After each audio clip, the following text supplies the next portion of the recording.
suis Robert Laplante, le directeur général de l'Institut de recherche en économie contemporaine, qui est un institut voué à l'analyse de l'économie du Québec et à la promotion de la recherche et du développement scientifique dans le champ de l'économie.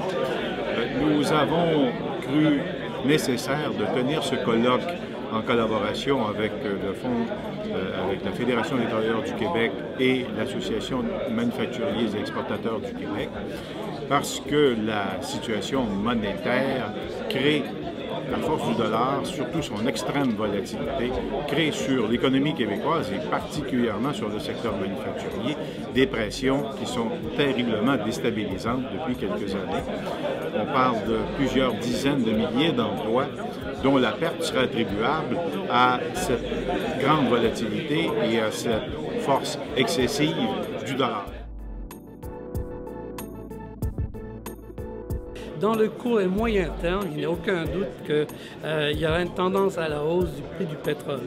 Peut-être un jour, on va voir qu'on va pouvoir le remplacer par autre chose, par d'autres formes d'énergie, mais pour l'instant, ce sera ça qui va dominer.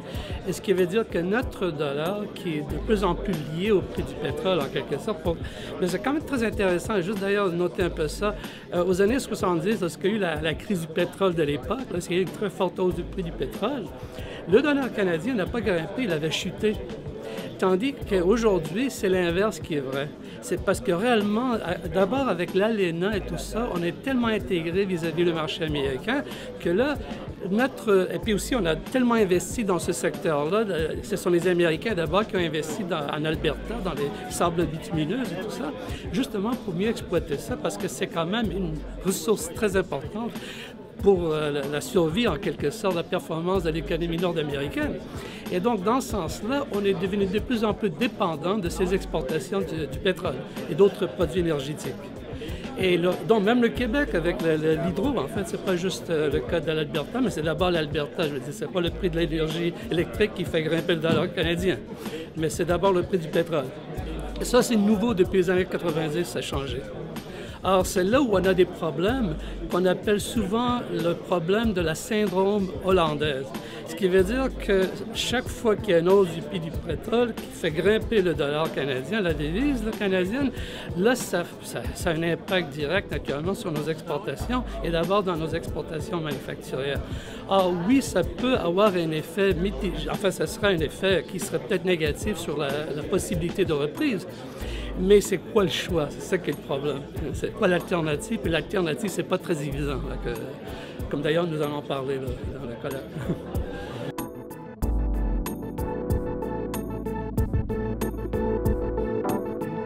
À court et moyen terme, je ne vois pas beaucoup de changements par rapport à la situation actuelle du dollar. Il va probablement continuer à fluctuer entre 90 et $1. Le retour au niveau où il devrait se trouver, c'est-à-dire autour de 80-85 sous, ne sera que, je pense, quand la reprise se marquera aux États-Unis.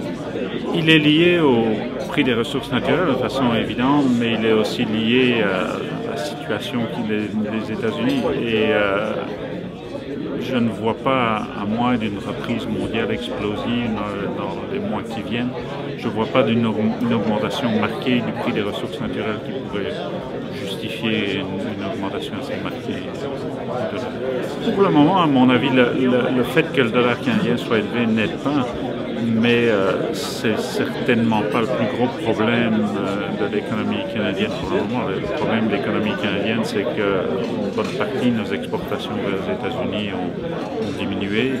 Et encore une fois, tant qu'il n'y a pas une reprise sérieuse de la consommation aux États-Unis, on va souffrir au niveau de nos exportations. Le Québec s'en sort étonnamment bien. Le moment de vérité pour le Québec, ça va probablement être au mois d'avril prochain. On va voir quand on va parler du prochain budget, l'ampleur des problèmes financiers, et donc on va pouvoir mesurer dans quelle mesure ce miracle québécois est artificiel ou non.